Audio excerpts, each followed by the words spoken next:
Sacred Outcry. Zespół założony w Grecji, a dokładnie w Piraeus w rejonie Attyka. Zespół powstał w 1998 i grał w okresie 1998-2004, a potem ponownie zaczęli grać od 2015 roku i grają do aktualnych czasów. Gatunek jaki grają to heavy łamane na power metal, a album, o którym sobie dzisiaj opowiemy, to Towers of Gold. Album można kupić na stronie bandcamp.com za 15 euro. Czy album jest warty swojej ceny?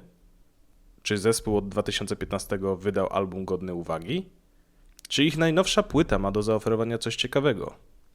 Cóż, zobaczymy. Witam serdecznie, z tej strony Kariot i witam w kolejnym filmie na tym kanale. Dziś opowiemy sobie o wrażeniach z albumu muzycznego. Albumu, który poznałem dzięki kumplowi z pracy, pozdrawiam cię serdecznie, a on znalazł ten krążek na kanale na YouTube New Made of Traditional Heavy Metal, czyli kanał, z którego niejednokrotnie mogłem odnaleźć naprawdę dobre albumy. Dziś zatem przyszła kolejny album z tego kanału i jak się okazuje naprawdę ciekawy i zawierający elementy, które wprost ubóstwiam w metalu. Opowiedzmy sobie na początek coś o zespole. Sacred Outcry to zespół składający się z 4 członków i są to George Apallodimas jako basista, Steve Lado jako gitarzysta, Daniel Heyman jako wokalista oraz Defkalion Dimos jako perkusista. Tych 4 panów gra od 2015 roku i wydali oni 2 albumy. Ale dzisiaj zajmiemy się ich najnowszym dziełem, jakim jest Towers of Gold, który został wydany 19 maja 2023 roku. Na albumie znajduje się 10 utworów, z czego 2 wydają mi się takimi zapowiedziami do utworów i są to Through Lands Forgotten, który jest właśnie taką zapowiedzią albumu,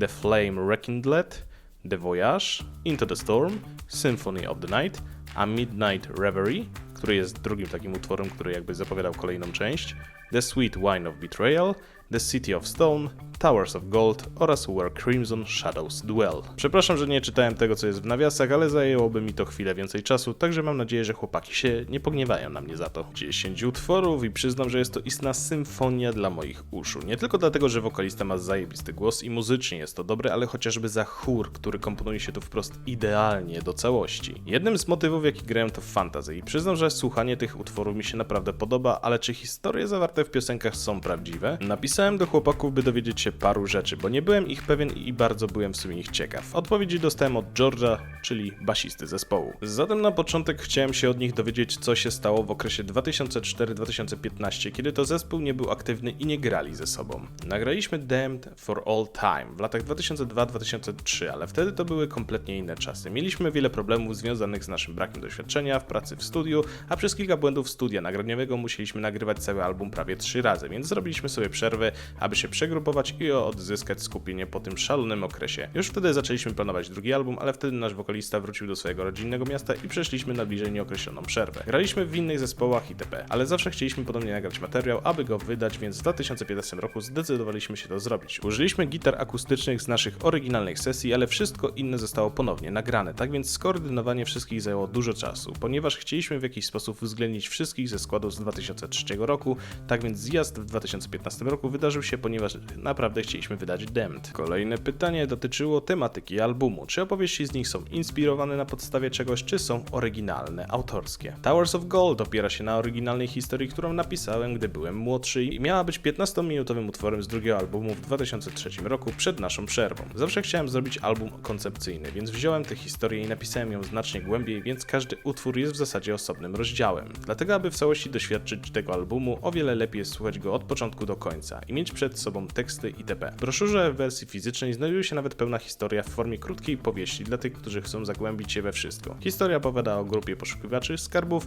którzy wyruszają w podróż, aby odnaleźć legendarne miejsce mocy zwane Towers of Gold. Jest to forma mojego hołdu dla niektórych z moich ulubionych autorów, ponieważ ukryłem w niej wiele easter eggów. Jest też wiele odniesień do rzeczy, z którymi dorastałem, takich jak zespoły, albumy, gry wideo, wiele rzeczy, które kochałem dorastając i które ukształtowały mój gust w tego rodzaju tematach. Kolejne pytanie dotyczyło tego, czy mają zamiar skupić się wyłącznie na takiej tematyce, czy mają zamiar pisać również o starożytności czy science fiction. To tak naprawdę zależy, nie mam problemów z treścią liryczną, o ile jest dobrze napisana i ma sens. Mógłbym na przykład pisać o science fiction, kiedyś dużo czytałem, więc mam kilka wpływów, do których mógłbym wrócić. Tak długo jak rezultat jest wciągający i przynosi cię gdzieś tam daleko, powiedziałbym, że wszystko jest możliwe. Kolejne pytanie dotyczyło planów. Po 2015 roku wydali 2 albumy i byłem zaciekawiony, co dalej. Oczywiście biorąc pod uwagę fakt, że Towers of Gold to świeży album, to promocja, ale czy mają już jakieś jakieś dalsze plany. Zapytałem nawet, czy chcieliby wydać grę planszową albo jakieś RPG. O rany, gra planszowa lub RPG byłyby fantastyczne, chociaż potrzebowałbym dużo nauki i pomocy, by rozpocząć coś takiego. Nie mam bieżących planów na nic podobnego, ponieważ Towers of Gold pochłania większość mojego wolnego czasu, ale realistycznie rzecz biorąc, następnym logicznym krokiem jest rozpoczęcie planowania trzeciego albumu. Promowanie Towers of Gold jest oczywiście priorytetem, ale w tej chwili nie mam planów występów na żywo, więc duża część pracy nie wchodzi w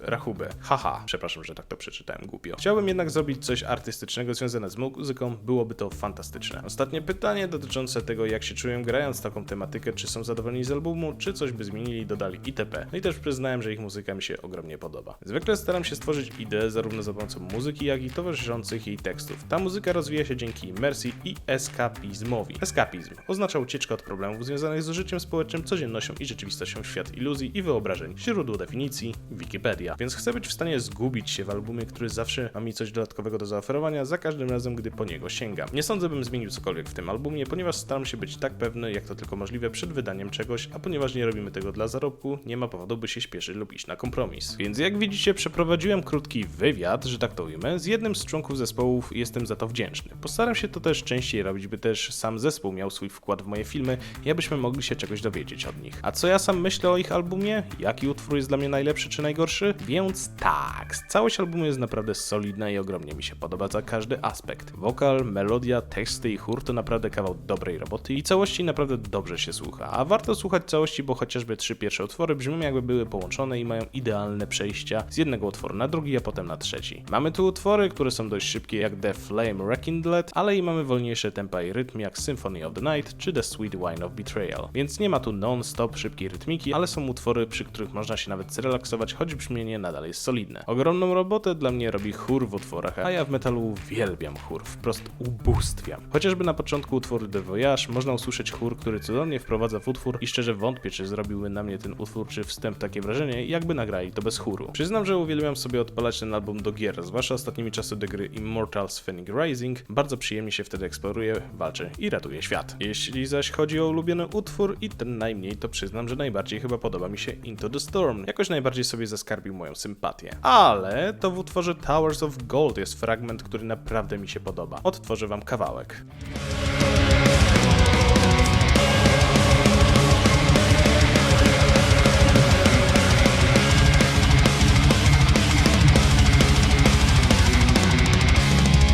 Delikatnie uciąłem początek, bo jednak nie chcę za bardzo wykorzystywać kwestii praw autorskich i wstawiać zbyt długich fragmentów utworów, ale chór i ta krótka solówka robi robotę. Niech mi ktoś zagra coś takiego przed snem, proszę. Jeśli chodzi o najmniej, nie ma, po prostu nie ma. Każdy utwór mi się zajebiście podoba, w całości ten album to po prostu złoto i ciężko mi znaleźć utwór, który mi się podobał najmniej.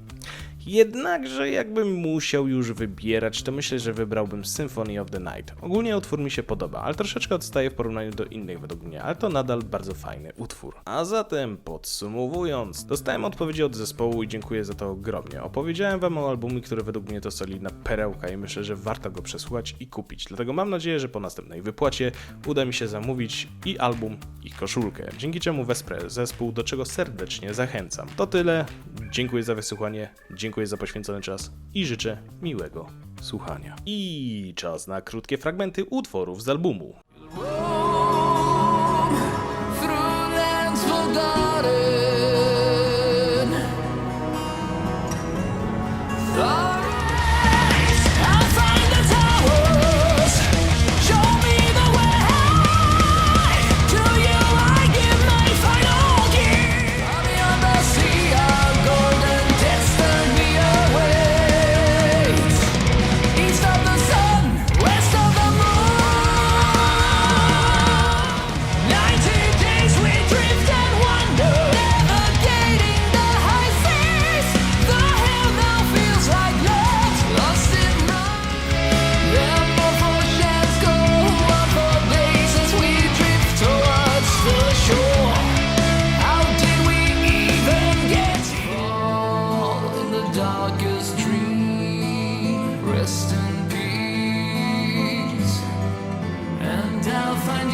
Hej, chciałbym Was zaprosić serdecznie do linków znajdujących się w opisie. Przede wszystkim do mojego kanału na Twitchu oraz do mojego serwera na Discordzie. Serdecznie zapraszam i pa!